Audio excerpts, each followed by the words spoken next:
Rajya Sabha TV का ये बेहद ख़ास प्रोग्राम है गुफ्तगू, और गुफ्तगू में आज है हमारे साथ जाने माने अभिनेता यशपाल शर्मा। आदमी दौड़ाए हैं चारों तरफ। चुप! दया सिंह धमकी देगा। कल गेम मत खेलना हमसे मुरली, दिमाग एकदम फायर है हमरा। क्या हुआ? यशपाल शर्मा रामलीला के मंच से निकलकर फिल्मी पर्दे पर अपनी एक अलग पहचान बनाने वाले अभिनेता और रंगकर्मी यशपाल शर्मा का जन्म हरियाणा के हिसार में हुआ। वोट की लूट में नोच खसोट, बहाया है पैसा उड़ाया है नोट, दिया नहीं वोट तो मारेंगे चोट, उतार के ससुर तुहार लंगोट। दिल्ली के नेशनल स्कूल ऑफ ड्रामा से अभिनय के गुर सीखने के दौरान यशपाल ने NSD रंगमंडल में भी 2 साल काम किया और फिर अपनी किस्मत आजमाने मुंबई चले गए।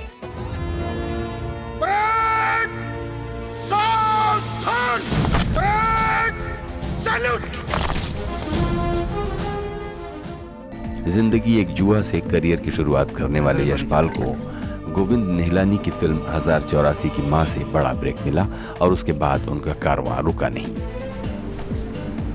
4 फुट दूर से मरा। यशपाल शर्मा ने समर, शूल, पुकार, बवंडर, मुझे कुछ कहना है, चमेली, धूप, गंगा जल, हजारों ख्वाहिशें ऐसी, अब तक 56, अपहरण, गैंग्स ऑफ वासेपुर जैसी फिल्मों में शानदार अभिनय किया है।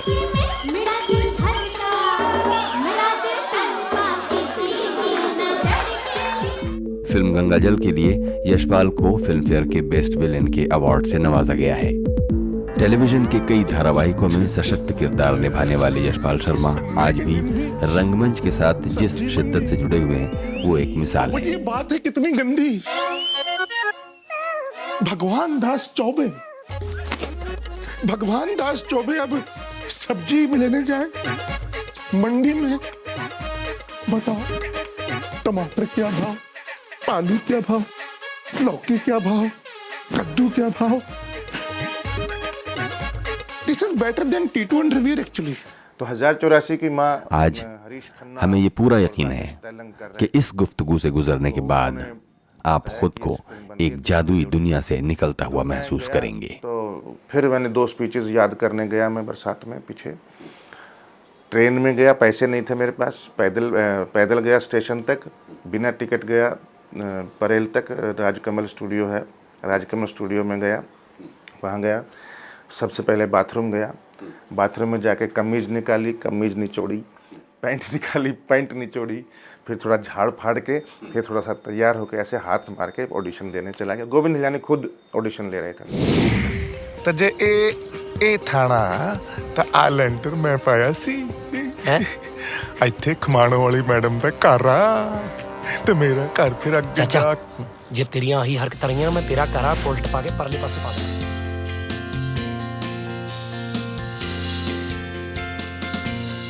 यशपाल जी बहुत बहुत स्वागत है। हमको बताइए कि आपका जन्म कहाँ हुआ और किस तरह के परिवार में आपका जन्म हुआ और किन हालात में होते हुए आप नाटक की दुनिया में पहुँचे। मेरा जन्म बड़ा ही एक साधारण परिवार था हमारा, बिल्कुल।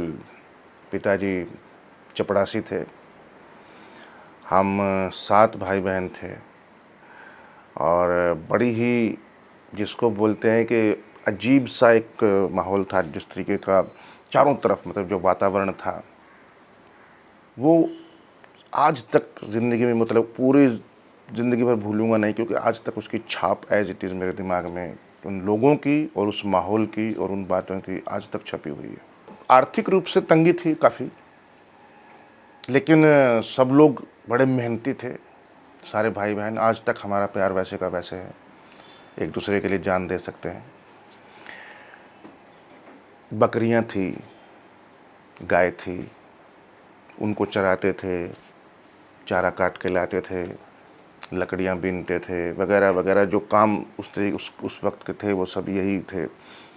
गोबर वगैरह इकट्ठा करना, ईंधन के लिए, पकाने के लिए, खेती बाड़ी करना, थोड़ी सी क्यारियाँ उसमें सब्जियां उगाना, इसी में लगे रहे। तो अचानक पता लगा कि राजीव मनचंदा नाम के एक हमारे सीनियर हैं NSD के, वो हिसार में नाटक कर रहे हैं। तो मैंने उनके साथ पहला नाटक किया बड़ा डर था कॉलेज में स्टेज पे चढ़ने का। मुझे हिम्मत नहीं थी कि मैं कभी नाटक कर सकता हूँ या, लेकिन मैंने कविताएं खूब सारी याद कर रखी थी। तो एक बार पोएम कंपटीशन में मैंने टैलेंट सर्च प्रोग्राम में नाम लिखवा दिया। पहली बार मैं स्टेज पे चढ़ रहा था, उस वक्त की बात है ये, नाटक से पहले। वो कविता इतनी अच्छी थी और मैंने इतना उसकी तैयारी की थी कि बड़े बड़े जो दिग्गज जो वहाँ कई सालों से फर्स्ट सेकंड आ रहे थे, सब फेल हो गए और मैं फर्स्ट आया। वहाँ से मेरा कॉन्फिडेंस थोड़ा बढ़ा। फिर मैंने नाटक किया। नाटक में उनको लगा ये तो बहुत अच्छा है। कमियाँ थी काफ़ी, क्योंकि मेरी दाढ़ भिंची हुई थी और बड़ी अजीब से टाइम मिलता नहीं था नाटक का, क्योंकि सुबह आप उठ करके ट्यूशन पढ़ा रहे हैं, फिर आप स्कूल जा रहे हैं, फिर आ करके आप पार्ट टाइम जॉब कर रहे हैं, फिर उस तरीके का एक वो था पूरा शेड्यूल। उसमें से टाइम निकाल कर रात को रिहर्सल करके फिर नाटक तैयार करना वगैरह वगैरह चलता था। हुआ फिर चंडीगढ़ में इंडियन थिएटर है, एमए ड्रामा है, तो वहाँ मैंने एडमिशन लिया। एनएसडी में नहीं हुआ मेरा, 3 बार ट्राई किया, नहीं हुआ। तो चंडीगढ़ में 1 साल के बाद एनएसडी में मेरा हो गया। तो चंडीगढ़ वाला मैंने कंप्लीट नहीं किया और दिल्ली में मेरा एडमिशन हो गया नेशनल स्कूल ऑफ ड्रामा में। तो वहाँ मैं 3 साल एक्टिंग का ट्रेनिंग लिया। फिर उसके बाद 2 साल रिपेटरी ज्वाइन की रंगमंडल, और उसके बाद फिर बॉम्बे चला आया। अब ये जो आपका बचपन का दौर है, जिसमें जो शायद आपका हिसार में गुजर रहा था, जो आपने हिसार, हाँ, वो हिसार में ही, प्रॉपर हिसार में या उसके आसपास? प्रॉपर हिसार में, बिल्कुल नहर कॉलोनी, वहाँ की एक सरकारी कॉलोनी आज भी है, बिल्कुल उसमें। अच्छा, तो आप कह रहे हैं कि फिर ट्यूशन भी करना होता था, फिर ये कुछ काम भी करना होता था, कुछ पार्ट टाइम। ये वाली कहानी समझ में नहीं आई कि वैसा क्यों करना पड़ता था?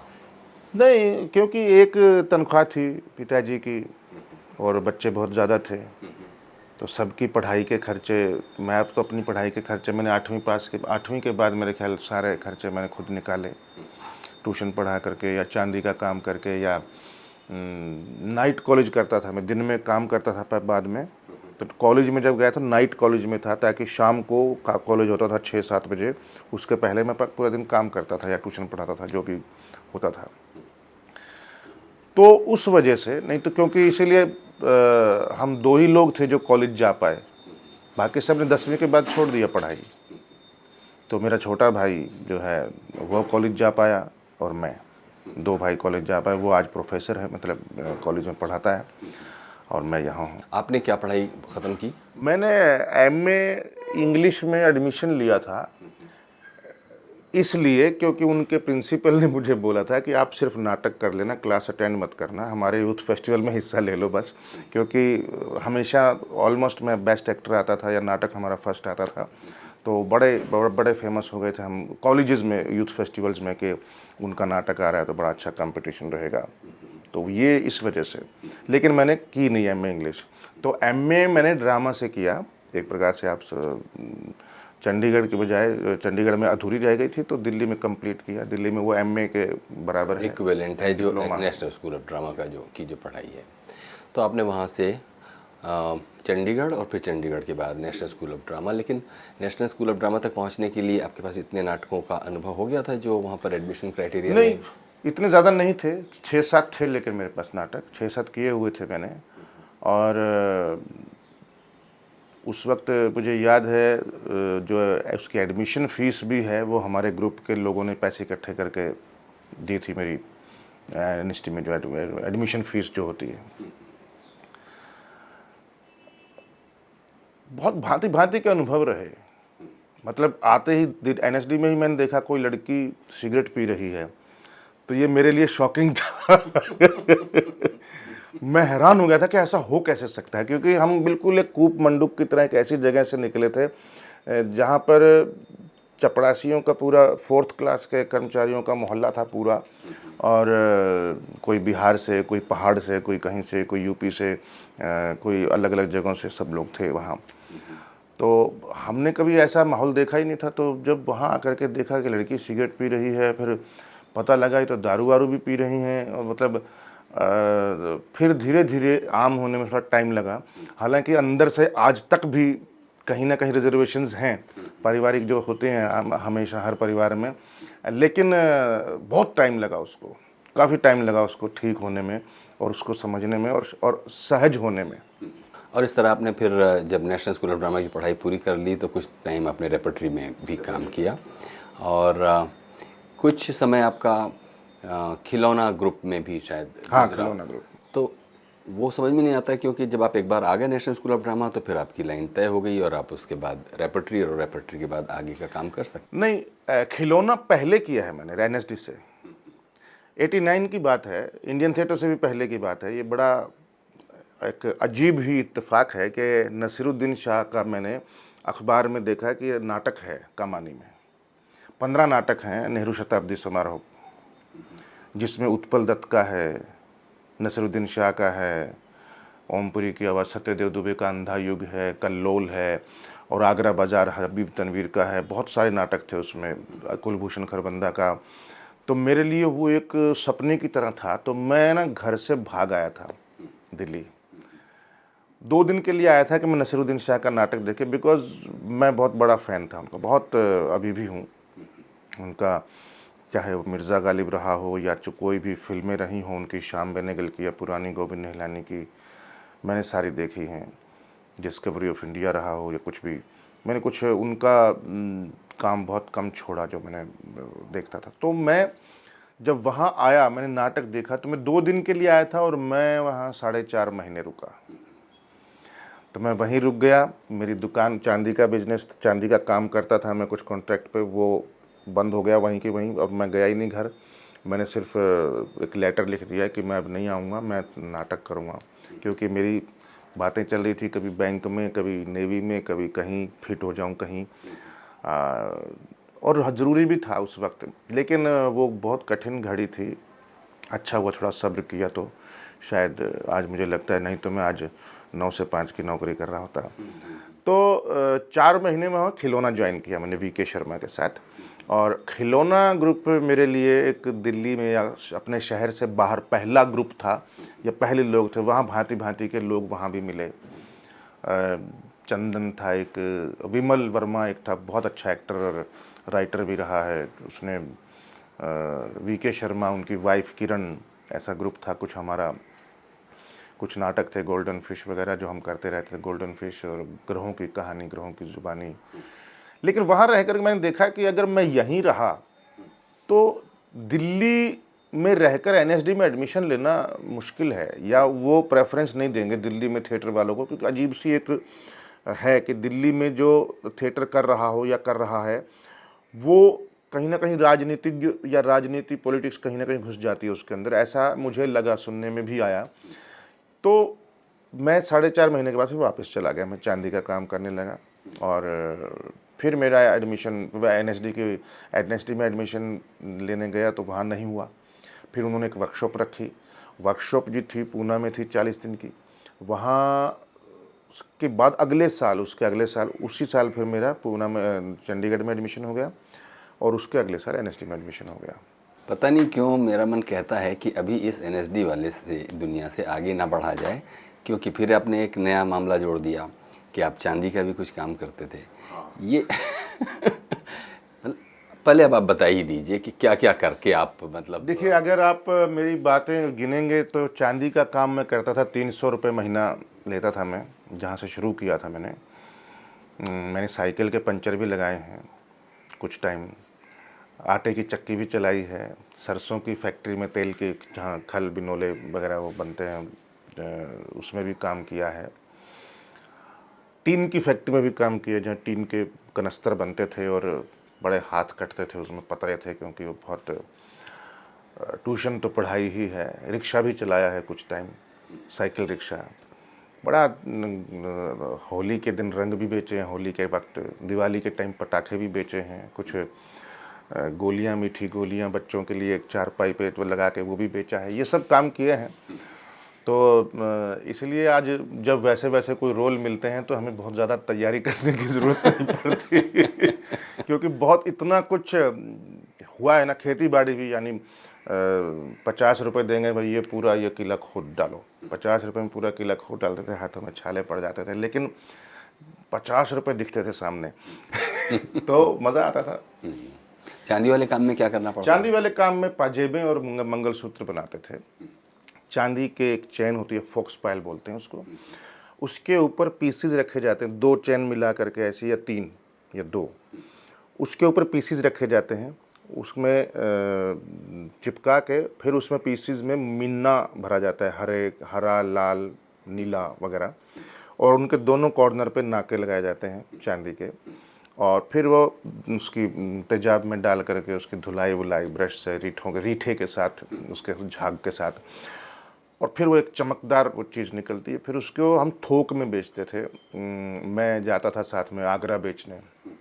आगरा में बड़ी मंडी है, दिल्ली में और आगरा में हम बेचते थे, जयपुर भी कभी कभी, लेकिन आगरा मेन था।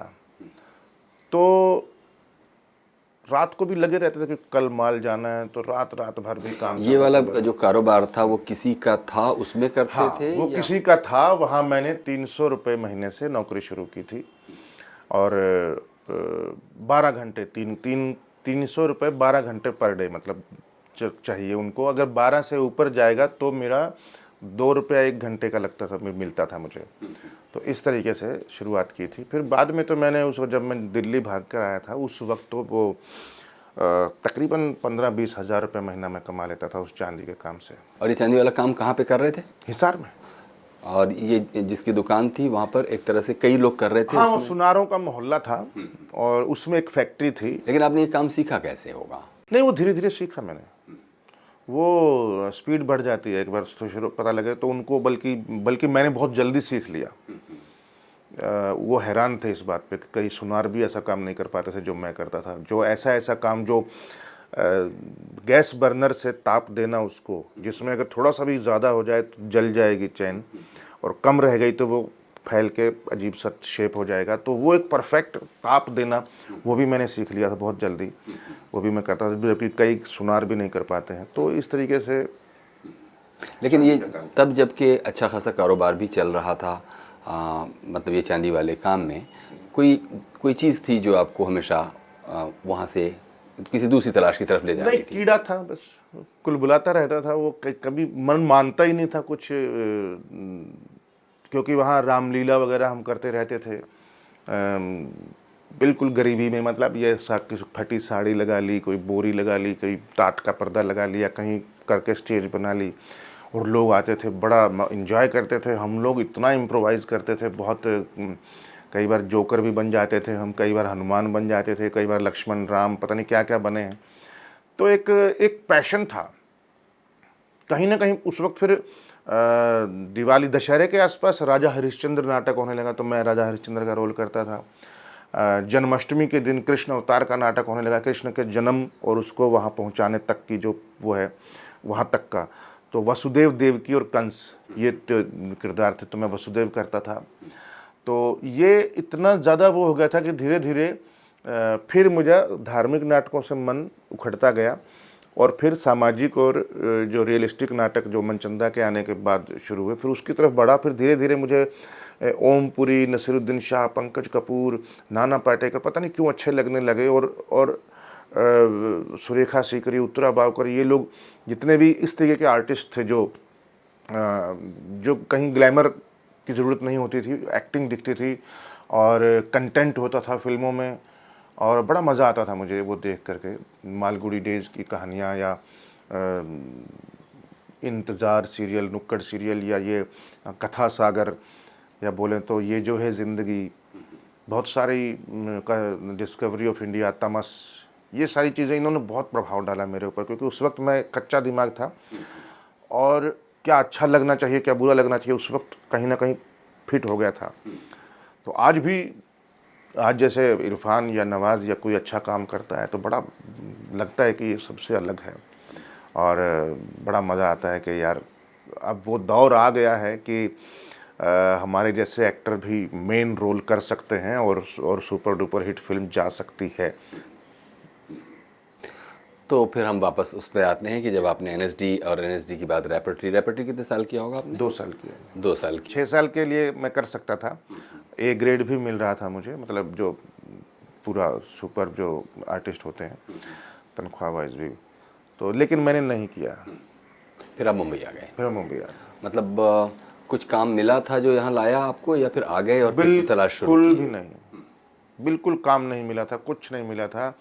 और मैं आपको बड़ी बता दूं, इंटरेस्टिंग बात है, यहाँ आने से 40 दिन पहले तक मैंने ज़िंदगी में कभी सोचा नहीं था कि मैं फिल्में करूँगा। मेरा कोई एम नहीं था। मेरा एम था चिल्ड्रन थिएटर करूँगा हरियाणा जाकर, एनएसडी के बाद चिल्ड्रन थिएटर करूँगा, मतलब बच्चों को सिखाऊँगा थिएटर क्या होता है और आपके जीवन में थिएटर की क्या अहमियत है और थिएटर आपको कितना बदल सकता है एज ए पर्सनैलिटी मेकिंग को लेकर के, क्योंकि हरियाणा में उस वक्त मुझे लगता है बहुत ज़रूरत थी अच्छे टीचर्स की, या अच्छे थिएटर करने वालों की, या अच्छी शिक्षा देने वालों की। तो मेरा यही था एम। लेकिन मैं जब रेपर्टरी में रहा तो अखबारों की कटिंग्स और ये आसपास देख के लगा यार मैं तो अच्छा एक्टर हूँ, मतलब लोग कहते हैं।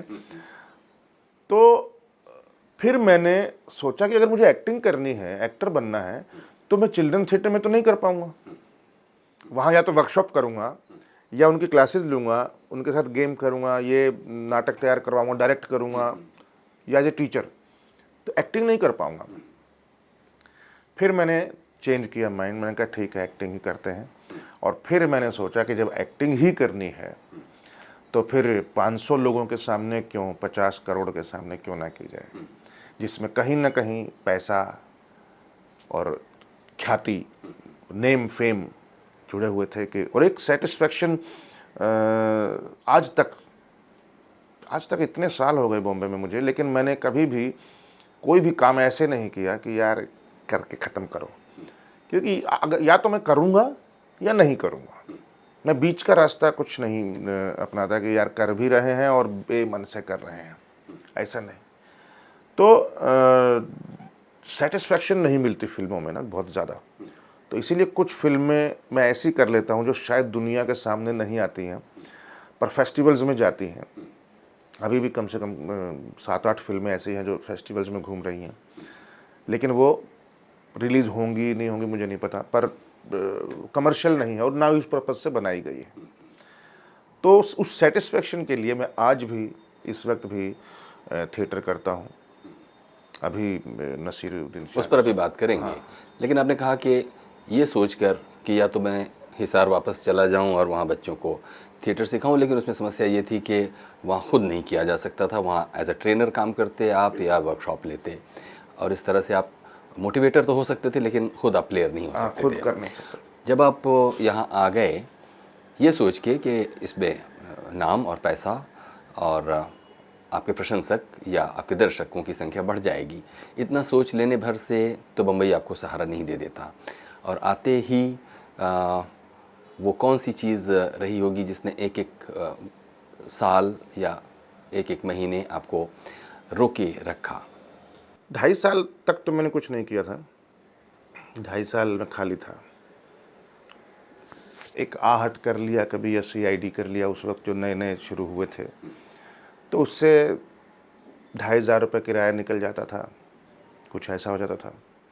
यहाँ आने से पहले मैंने दिल्ली में एक सीरियल किया था आदर्श करके, DD1 के लिए, विंग कमांडर बेदी के साथ, तो उससे कुछ पैसे मिले थे जो मैं लेकर के सीधा बॉम्बे आ गया था, 40-50 हज़ार के आसपास। आते ही मैंने कमरा किराए पर लिया, उसका दिया, और ये कपड़े वपड़े खरीदे 2-3 जोड़े।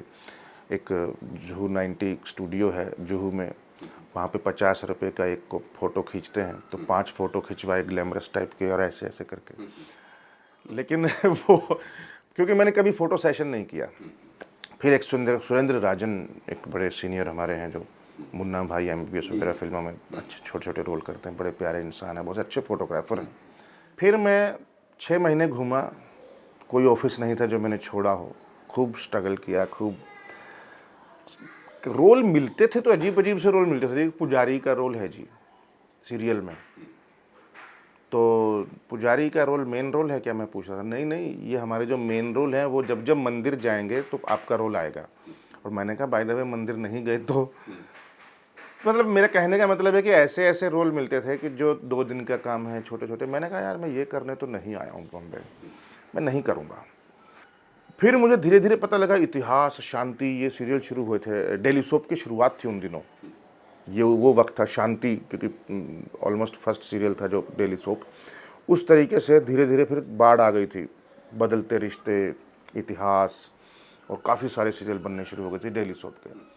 मैंने वहाँ जाके हाल देखा तो मैंने बोला नहीं यार ये तो मैं कभी नहीं करूँगा। मशीन की तरह काम करते थे, कोई क्रिएटिविटी नहीं, मतलब सिर्फ छपाई, क्योंकि राइटिंग जो हो गई उसको सिर्फ बोल दो आप, और आपने बिना रुके बोल दिया, बिना फंबलिंग के बोल दिया तो you are very good actor. तो मैंने कसम खाई कि मैं डेली सोप कभी नहीं करूँगा, शुरुआत में तो कभी नहीं करूँगा, जब किसी दिन देखी जाएगी जैसे अब कर सकता हूँ। तो सुधीर मिश्रा एक डेली सोप बना रहे थे फर्ज नाम से, उसमें मेन रोल मुझे दिया। मेरे पास खाने को पैसे नहीं था उस वक्त, बहुत बुरा हाल था मेरा, मतलब कभी 20 रुपये उधार लेके कभी ऐसा चल रहा था मेरा, कभी राजपाल यादव से, कभी किसी से, कभी किसी से। उन्होंने डेली सोप में मेन रोल दिया और 70-80 हज़ार रुपये बोले 1 महीने में मिलेगा। मैंने मना किया, मैंने कहा डेली सोप नहीं करूँगा मैं अभी, आपके साथ फिल्म करनी है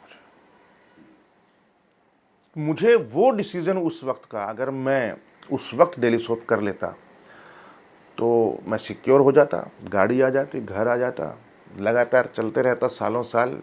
सास भी कभी बहू थी, या कहानी घर घर की तरह, या कोई भी सीरियल जो चल रहे हैं, चले जा रहे हैं, चले जा रहे हैं, चले जा रहे हैं। इसलिए मैंने जब सीरियल किया अभी नीली छतरी वाले, तो मैंने 52 के बाद 5-57 तक किया, उसके बाद छोड़ दिया, क्योंकि एक टाइम के बाद मशीनी ना हो जाऊं मैं कहीं सोच करके। तो एक सीमा तक करना ठीक है। आपने बिल्कुल सही कहा था जेठा भाई, दरवाजा मैं अपने हाथ से ही खोलूंगा आपको। जय गिरधारी। खुश रहे दुनिया सारी। आइए ताला ये लीजिए। मिलते हैं फिर, हैं? हाँ बिल्कुल, हाँ चलिए चलिए। चलिए राणा भाई। हाँ नमस्ते जेठा भाई, एक बात तो बताते जाइए जाते हुए, आप लोगों को पता कैसे चला कि दयाबेन यहाँ पर है? अभी राणा साहब, आपने नई जिंदगी की शुरुआत की है, हाँ तभी पुरानी बातें भूल जाओ ना भाई, क्या फायदा जान के। चलो ठीक है। जय गिरधारी। जय गिरधारी। ओके। जेठा भाई, खुश रहे दुनिया सारी। खुश रहे दुनिया तो एक सीमा तक करना ठीक है। तो बड़ा स्ट्रगल था। फिर मैंने एक तरीका अपनाया स्ट्रगल का कि फ़ोटो वोटो करके कुछ नहीं होता है। फिर मैंने स्पीचेस याद की अपने नाटकों की, एक आइंस्टाइन की, एक बड़े न खेलें छोटे खेल की, और एक रास्ते की। 3 स्पीचेस याद की। मैं जाता था ऑफिस में और वो बोलते थे हाँ ऑडिशन होगा तो बुलाएंगे। मैंने कहा नहीं है, 5 मिनट दीजिए आप। हाँ बोले क्या है? 5 मिनट बैठिए, साइलेंट पे कर दीजिए मोबाइल। मैं एक स्पीच सुनाता था, फ़ोटो के पीछे यशपाल शर्मा और नंबर लिखता था, पेजर नंबर, पेजर था, मोबाइल नहीं था मेरे पास, तो दे के आता था, अगर आपको ज़रूरत हो तो बुला लीजिएगा, ठीक है। बस ये स्ट्रगल फिर मेरा शुरू हो गया। ये बड़ा काम आया। फिर कुछ दिनों बाद पता चला कि लोग तारीफ़ तो कर रहे हैं लेकिन काम नहीं मिल रहा। फिर बाद में मैं खाली बैठ गया, भाड़ में जाए, मुझे मिलेगा देखी जाएगी। मैं सोचा था मैं चला जा रहा हूँ घर, हरियाणा में जाके फिर से थिएटर करूँगा, कुछ करूँगा, ऐसा सोच लिया था दिमाग में। बहुत फ्रस्ट्रेशन आ गई थी, गालियाँ वालियाँ भी देते थे छत पे जा कर के, हाँ चिल्लाते भी रहते थे। आर्य कॉलोनी में जा कर के भी, पीछे पहाड़ों पे भी घूमते, बरसात में नहा रहे हैं, साले कपड़े उतार दिए सड़क पे, पागलों जैसे बिहेव होते थे, अकेले, किसी को पता नहीं होता था। तो गोविंद निहलानी जी का एक फिल्म था 1084 की माँ। उस वक्त मैं बिल्कुल खाली, मैंने छोड़ दिया स्ट्रगल में, कहा कुछ नहीं करूँगा। और दाढ़ी वाड़ी बढ़ गई थी, बिल्कुल अपना नेचुरल बन गया गेटअप जो था, जो लगान में था जैसा या गंगा जल में था वैसा सा कुछ नेचुरल बन गया अपने आप। दाढ़ी बढ़ते गए, काटवाए नहीं बाल वाल। तो 1084 की माँ हरीश खन्ना और राजेश तैलंग कर रहे थे, तो उन्होंने बताया कि ऐसी फिल्म बन रही है, तू भी दे दे ऑडिशन।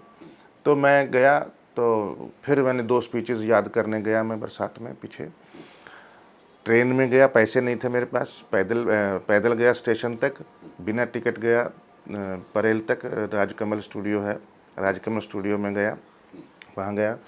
सबसे पहले बाथरूम गया, बाथरूम में जाके कमीज़ निकाली, कमीज़ निचोड़ी, पैंट निकाली, पैंट निचोड़ी, फिर थोड़ा झाड़ फाड़ के फिर थोड़ा सा तैयार होकर ऐसे हाथ मार के ऑडिशन देने चला गया। गोविंद हिलानी खुद ऑडिशन ले रहे थे। मैंने 2 स्पीचेस सुनाई मैंने, और उनके दिमाग में मैं बैठ गया कुछ कुछ कि ये इसको लेना है। लिया उन्होंने, एक नक्सलाइट ग्रुप का लीडर का, पहली फिल्म थी मेरी, 1084 की माँ।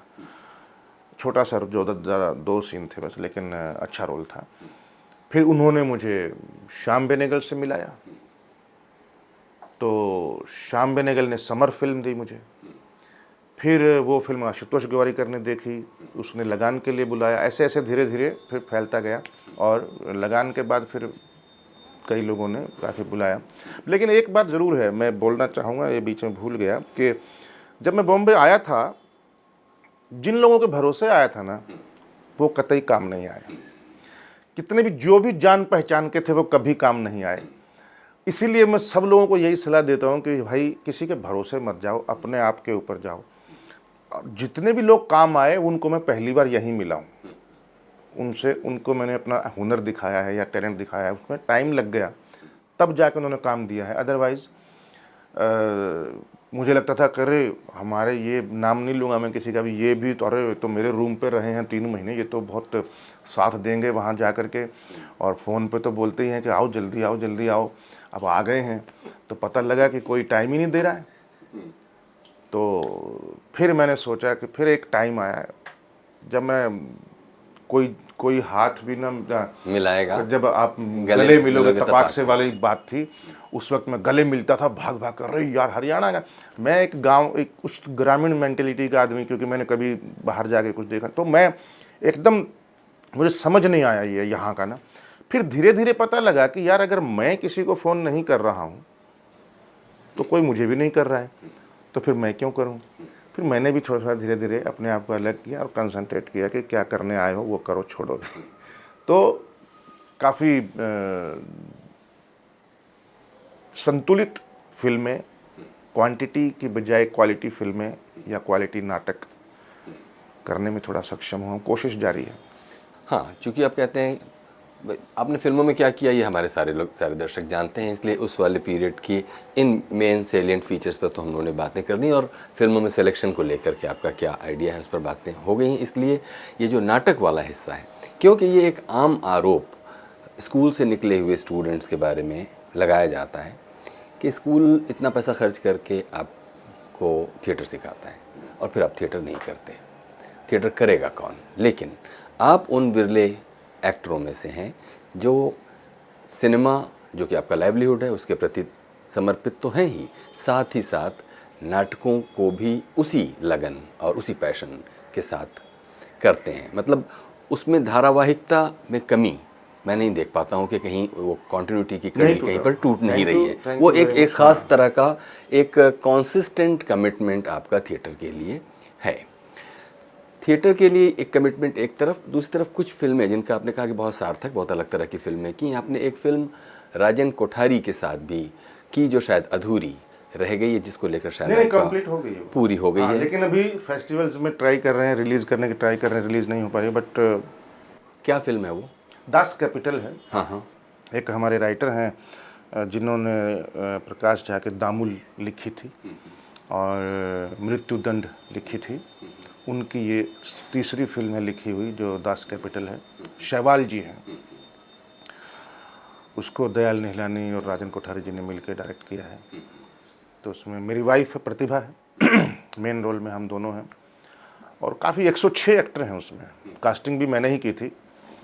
राजपाल यादव, मनोज पाहवा, सीमा पाहवा, के रैना, सीताराम पांचाल, एनएसडी के भी, एफटीआई के भी, विस्लिंग वुड के भी, बहुत सारे लोग हैं उसमें एक्टर। एक एक लाइन भी जिसकी थी तो हमने एक्टरों को बुलाया, थिएटर के एक्टरों को, कि इसको वेस्ट नहीं करना, मतलब हमको। तो बड़ा एक अनुभव ऐसा रहा, यादगार अनुभव रहा। वो भी रिलीज़ नहीं हुई है, लेकिन we are trying our best के रिलीज़ हो जाए। एक बात जो कि हमसे नवाजुद्दीन ने बातों बातों में कही, मेरा ख्याल है वो उनका अनुभव और आपका अनुभव एक मामले में तो पहले ही मेल खा चुका है। उन्होंने कहा कि जब मैं मुंबई पहुंचा तो वो सारे जान पहचान के लोग जो पहले बहुत वार्मथ से मिलते थे वो करीब करीब कन्नी कटाने लगे। आपका भी यही अनुभव है। उनका एक और कहना है कि मुंबई की इस पूरी फिल्मी दौड़ में मेरिट का कोई सिस्टम नहीं है। अगर आप से मेडिकल साइंस में जाते हैं तो आपके X% 95 98% मार्क्स हैं तो मेरिट में आप कहीं होते हैं। लेकिन एक्टिंग की दुनिया में मेरिट को नापने का कोई तरीका ना होने की वजह से आपका क्या अनुभव है इस सिलसिले में? क्योंकि आपके पास उस दौड़ में शामिल हो जाने की हड़बड़ी के बजाय ये चुनाव भी तो रहा कि सीरियल मिल रहा था और आपने सीरियल से अपने आप को दूर रखा। तो जब आप ये मेरिट वाले सवाल पर सोचते हैं या वो अनुभव करते हैं तो क्या पाते हैं? नहीं, आप बिल्कुल सही कह रहे हैं और नवाजुद्दीन ने भी बिल्कुल सही बात बोली है। Because he was very talented, लेकिन उसने बहुत साल धक्के खाए हैं। मैंने देखा है, हम साथ में बैठते थे तो कोने में बैठा रहता था, बीड़ी पीता रहता था। आई नो, बहुत देखा है मैंने उसको। लेकिन सबसे बड़ी चीज़ जो आज एक्टरों में ख़त्म हो गई है, पेशेंस, वो उसके अंदर बहुत थी। मैं इरफान और नवाज़ के एग्जांपल ख़ास तौर पे देना चाहूँगा कि पेशेंस नाम की चीज़ इनके पास बहुत थी। नहीं तो ये अगर अगड़म बगड़म कुछ भी करना शुरू कर देते पैसे के लिए तो शायद आज यहाँ नहीं पहुँचे होते। तो वो जो आपका सिलेक्शन इस वजह से नहीं हो रहा है कि आप द बेस्ट हैं। आज मेरे ख्याल से 80% फिल्में ऐसी ही बनती हैं, वो उसका जान पहचान का है या वो उसका रिलेटिव है या उसका दोस्त है या वो है। बहुत कम लोग ऐसे हैं जो वाकई में सोचते हैं कि यार ये स्क्रिप्ट में जो ये रोल है वो उसी को ही बेस्ट है, he is the best person, अब उसको लेना है चाहे कुछ भी हो जाए। कास्टिंग के मामले में इस तरीके से बहुत कम है, तो टैलेंट बहुत सेकेंडरी हो जाता है। लेकिन मैं अब जो दौर आया है मैं उसका एग्जांपल देना चाहूँगा कि अब जो फिल्में आ रही हैं उसमें उनकी जगह भी है। जैसे संजय मिश्रा का मैं एग्जांपल देना चाहूँगा, he is mind blowing actor. और जिस तरीके से एज का या उसका कोई वो नहीं कि वो बना करके ग्लैमराइज करना चाह रहा हो अपने आप को, बिल्कुल नहीं, बिल्कुल सिंपल जैसा है उस वैसा ही रहता है हिमसेल्फ। और उसने जिस तरीके से एक मिसाल पैदा की है कि कंधे पे लेके चलना फिल्म को पूरी, यही आज ये आंखों देखी मैं देखने वाला था पर नहीं देख पाया, मैं अभी देखूंगा। उसकी मसान, क्या काम किया है उस बंदे ने, सैल्यूट। तो टैलेंट अब शुरू हो गया है, लेकिन अभी भी 80% मैं बोल रहा हूँ फिल्में ऐसी हैं जहाँ पर उसकी अहमियत नहीं है, कुछ और लालच या कुछ और स्वार्थ हैं। इसी वजह से फिर वो फिल्में भी कोई तुक्का लग जाता है तो बात अलग है, अच्छी नहीं बन पाती हैं। कोई तुक्का लग जाए तो ठीक है, अच्छी बन जाती है या हिट हो जाती है। देखिए, ज़िंदगी को जितना नज़दीक से आपने देखा और उसके विभिन्न रंग देखे, ख़ुद हमारे यहाँ जो फ़िल्में बनती हैं, चाहे वो हिंदी की हों या हिंदी से अलग फ़िल्में हों, वो कितना ज़्यादा अपने समाज को छू पाती हैं, उसकी संवेदना को छू पाती हैं। इस बारे में भी कोई आपने विचार किया और कोई टिप्पणी आप करना चाहते हैं? बिल्कुल, मैं इस बात पे 100% बिलीव करता हूँ कि आप जो भी नाटक करो, जो भी फिल्म करो, जो भी सीरियल करो, उसमें समाज को संदेश होना बहुत ज़रूरी है कि हम क्या मैसेज दे रहे हैं। आज मैं इस फील्ड में अगर आया हूँ, पैदा क्यों हो गया, मैं पैदा हो गया तो मैं इस फील्ड में क्यों आ गया, इस फील्ड में ही आया तो मैं बॉम्बे ही क्यों आ गया, उसके कुछ तो रीज़न रहे होंगे। तो आज मैं चाहता हूँ, जैसे आमिर खान इशू बेस्ड फिल्में करता है या इशू बेस्ड प्रोग्राम करता है, चाहे वो सत्यमेव जयते हो या 3 इडियट्स हो या तारे ज़मीन पर हो या रंग दे बसंती हो या ये पीके हो, उनका एक कुछ ना कुछ सीखता है इंसान। मतलब आज समाज, क्योंकि आपके ऊपर बिलीव है, आपको हीरो मानती है पब्लिक, तो आपकी जिम्मेवारी है आपकी कि आप एक असली हीरो कौन होता है, रियल हीरो, वैसा बन के भी दिखाओ और वैसा करो, फिल्म में भी वैसी करो। आप अगर डबल मीनिंग के डायलॉग देंगे, आइटम सॉन्ग देंगे, नंगापन देंगे, सेक्स देंगे, वायलेंस देंगे, फिर निर्भया कांड होंगे, और फिर आप ही मोमबत्ती लेकर जाएंगे कि भगवान उनकी आत्मा को शांति दे और ये बहुत गलत हुआ है, ये ऐसा हुआ है। हम ही उकसाते हैं। आज फिल्मों का बहुत बड़ा प्रभाव है समाज के ऊपर।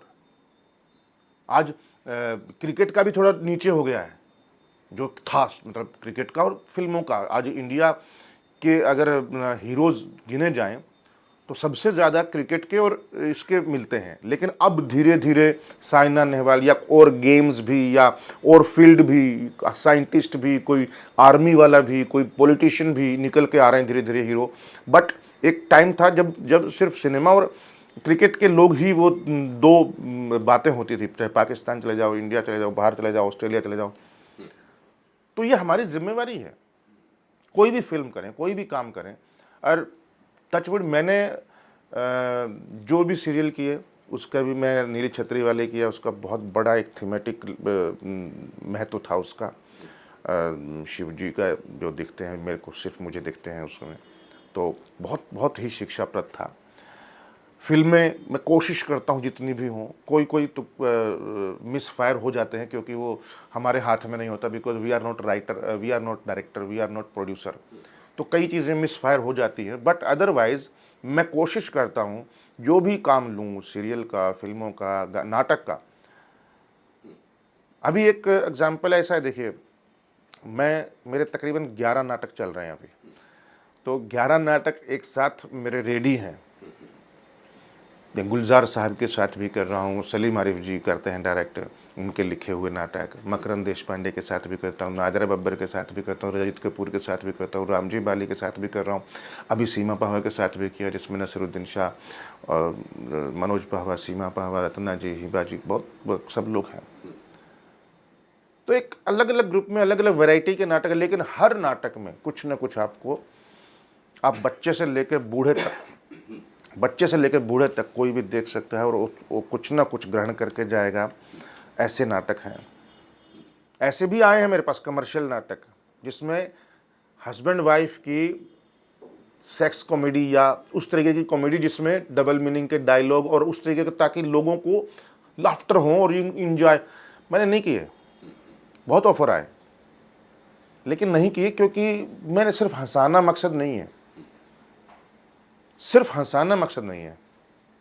अगर हंसाना है तो फूहड़ता पे नहीं, सही कॉमेडी नाटक हो, अच्छा हो, सिचुएशनल कॉमेडी हो या कुछ, तब तो मज़ा आए।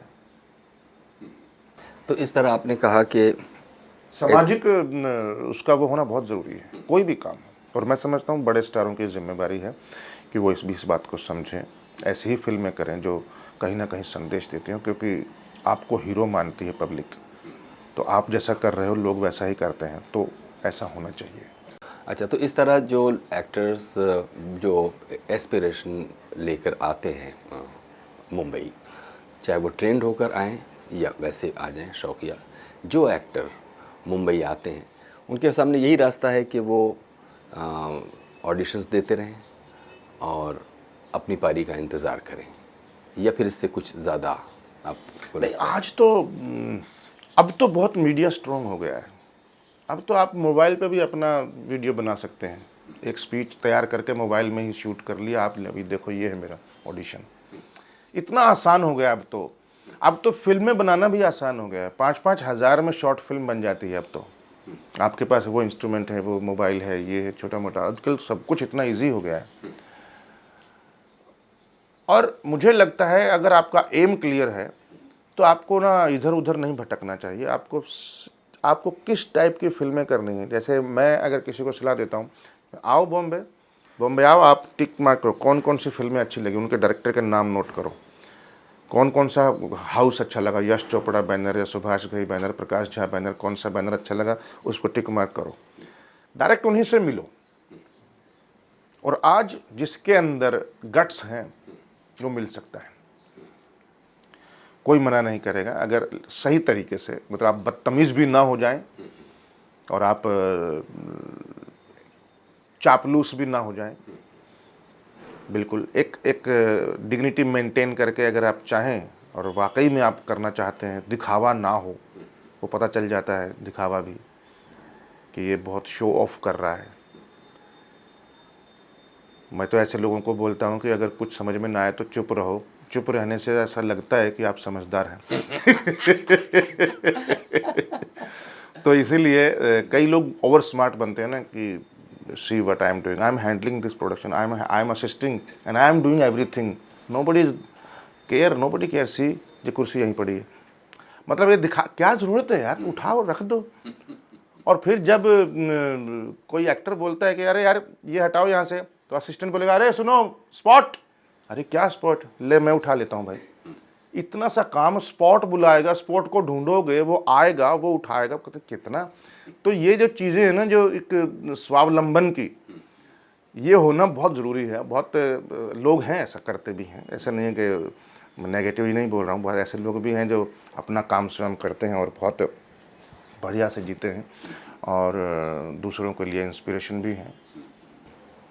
और बिल्कुल आखिर में आपसे पूछेंगे यशपाल जी के आपके अपने पसंदीदा एक्टर कौन हैं, जिनको जब आपने एक्टिंग के प्रोफेशन की तरह एक्टिंग को नहीं अपनाया था तब से आप सोचते हैं कि वाह क्या बढ़िया काम किया था, मैं भी करूँगा वैसे ही?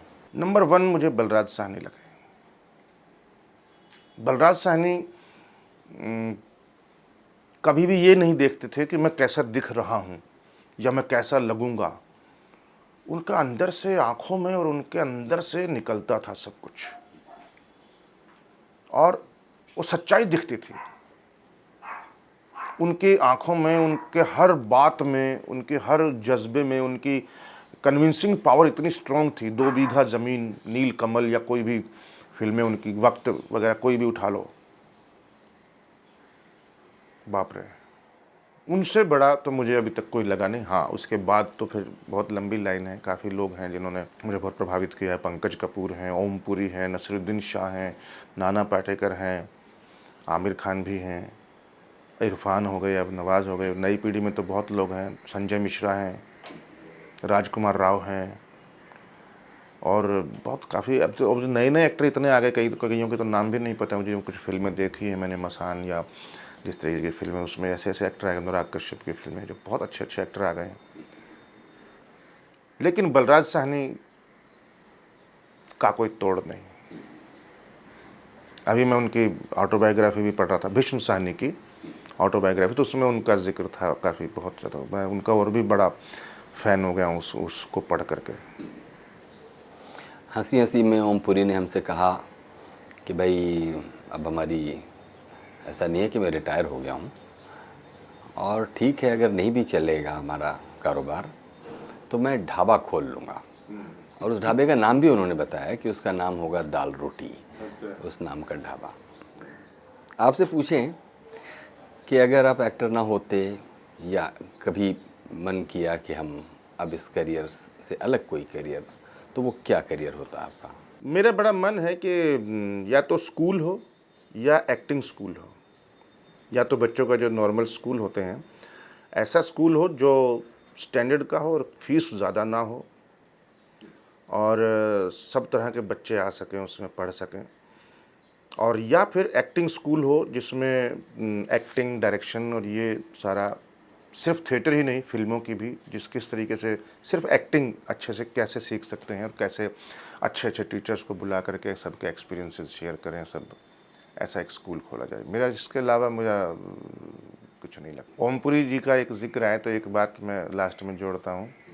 ओमपुरी जी से किसी पत्रकार ने एक बार पूछा था, जब वो आक्रोश वगैरह फिल्में कर रहे थे, तो उन्होंने मुझे बताया था, तो ये मैंने एक किताब है, किताब की शुरुआत में भी छापा है, तो उन्होंने बताया था कि उसको पत्रकार ने पूछा कि सर आप इतने सीरियस रोल ही क्यों करते हैं, आप कभी हंसते क्यों नहीं हैं फिल्मों में, मतलब बिल्कुल सीरियस और गुस्से में क्यों रहते हैं? बोले ज़िंदगी ने जो दिया है वही तो वापस करूँगा। मैं आम लाइफ में जब नहीं हंस पा रहा हूँ ढंग से, तो मैं स्क्रीन पे झूठ क्यों बोलूँ? इतनी अच्छी लगी मुझे वो बात। बट अच्छा है कि आपने याद दिला दिया, ओमपुरी जी का नाम ले करके मुझे वो बात याद आ गई। आई सैल्यूट। बहुत बहुत शुक्रिया यशपाल शर्मा, आपने हमारे लिए इतना वक्त दिया, बहुत बहुत शुक्रिया। ये थे जाने माने एक्टर यशपाल शर्मा प्रोग्राम गुफ्तगू में। इस एपिसोड के बारे में कुछ कहना चाहते हो तो हमें लिखिए feedback.rstv@gmail.com पर।